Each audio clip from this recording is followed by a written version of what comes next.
Bien, nous allons prier avant d'ouvrir la Bible. Seigneur notre Dieu, nous te bénissons encore ce matin, nous t'adorons. Nous voulons proclamer que oui, tu es celui qui est vivant, celui qui est ressuscité, celui qui est la vie, le chemin et la vérité. Merci encore de nous conduire ce matin dans ta parole et de nous aider, Seigneur, à toujours mieux comprendre qui tu es, ce que tu as fait pour nous, Seigneur, ce que tu attends de nous. Merci en tout cas de pouvoir nous réjouir ensemble ce matin librement et que tu puisses parler au cœur des petits et des grands, Seigneur, pour te révéler et pour nous pousser, Seigneur, à te chercher, à t'aimer, à nous accrocher à toi, Seigneur. Merci pour ta fidélité. Au nom du Seigneur Jésus. Amen. Amen. Donc ce matin, on va voir un message en deux parties. Et je vais vous parler avec la parole de Dieu de deux agneaux différents. Le premier agneau, il se trouve en Exode chapitre 12.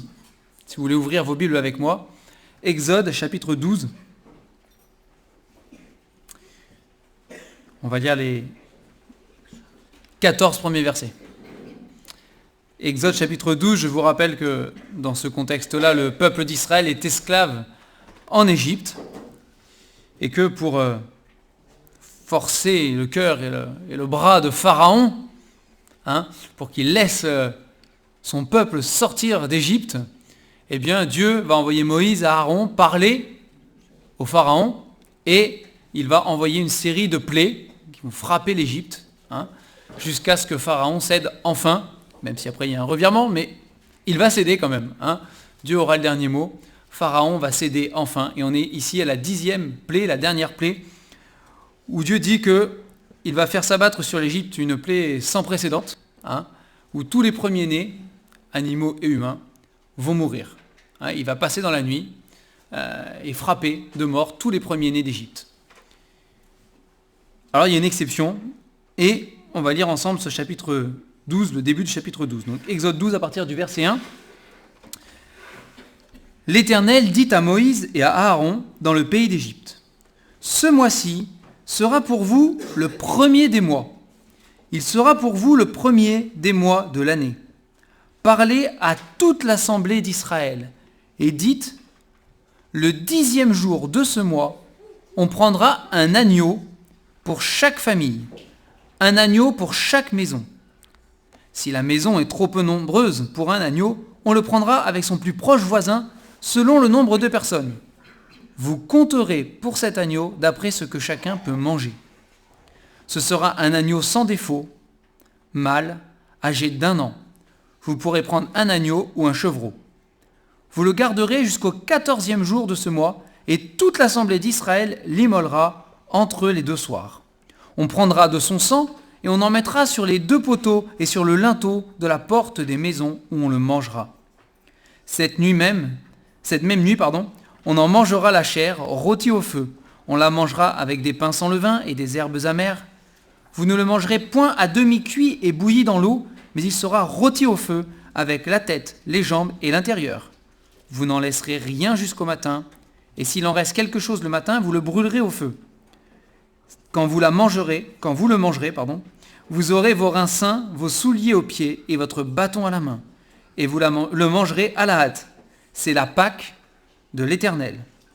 Cette nuit-là, je passerai dans le pays d'Égypte, et je frapperai tous les premiers-nés du pays d'Égypte, depuis les hommes jusqu'aux animaux, et j'exercerai des jugements contre tous les dieux de l'Égypte. Je suis l'Éternel. Le sang vous servira de signe sur les maisons où vous serez. Je verrai le sang, et je passerai par-dessus vous. Et il n'y aura point de plaie qui vous détruise quand je frapperai le pays d'Égypte. Verset 14. Vous conserverez le souvenir de ce jour et vous le célébrerez par une fête en l'honneur de l'Éternel. Vous le célébrerez comme une loi perpétuelle pour vos descendants. Et donc on trouve ici la première Pâque. Voilà. La première Pâque avec, il est question donc de cet agneau notamment, qui doit être pris dans la maison dès le 10e jour, il est dit, et pendant 4 jours, jusqu'au 14e jour. Cet agneau qui doit être un agneau parfait, il ne doit pas avoir de taches, il ne doit pas boiter, il ne doit pas avoir de défauts.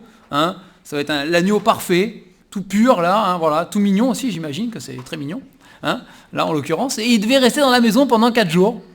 Et au bout de 4 jours, il devait donc le sacrifier. Hein. Il devait le sacrifier, il devait faire couler son sang, récupérer le sang et appliquer le sang donc sur les poteaux et le linteau de la porte, hein, à l'entrée de la maison où ils allaient le manger. Et Dieu leur dit ici, voilà, c'est cet agneau de la Pâque qui est sacrifié à ce moment-là, eh bien, son sang va vous sauver.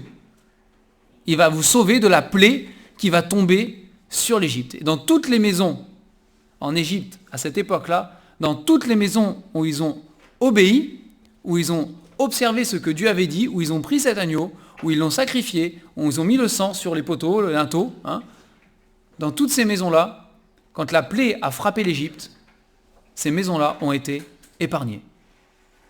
Et ce sont les seules maisons, hein, de tout le pays d'Égypte, qui était immense, hein, ce sont les seules maisons qui ont été épargnées où il n'y a pas eu le premier-né qui est mort.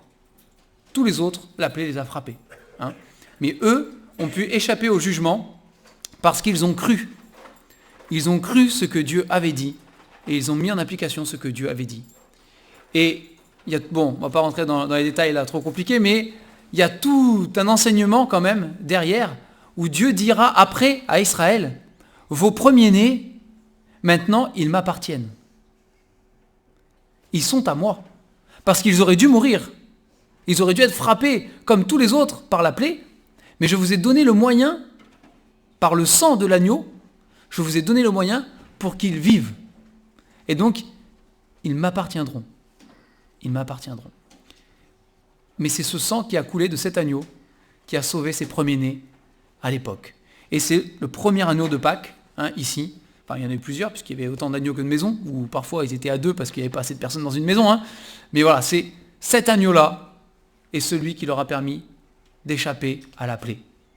Et il devait, le peuple d'Israël, hein, ça c'est une loi pour le peuple d'Israël ici, mais le peuple d'Israël devait chaque année célébrer par une fête en l'honneur de l'Éternel la Pâque. Et dans l'histoire d'Israël, après, on voit qu'il y a des périodes où ils ne célébraient plus la Pâque. Et puis des périodes où ils recélèbrent de nouveau la Pâque, parce qu'ils sont revenus à l'Éternel. Hein. Donc c'était quelque chose de fort, quelque chose qui devait rester dans le peuple, jusqu'au moment où, un jour, un autre agneau allait arriver. Et ça, du coup, c'est la deuxième partie. Voilà. Donc après.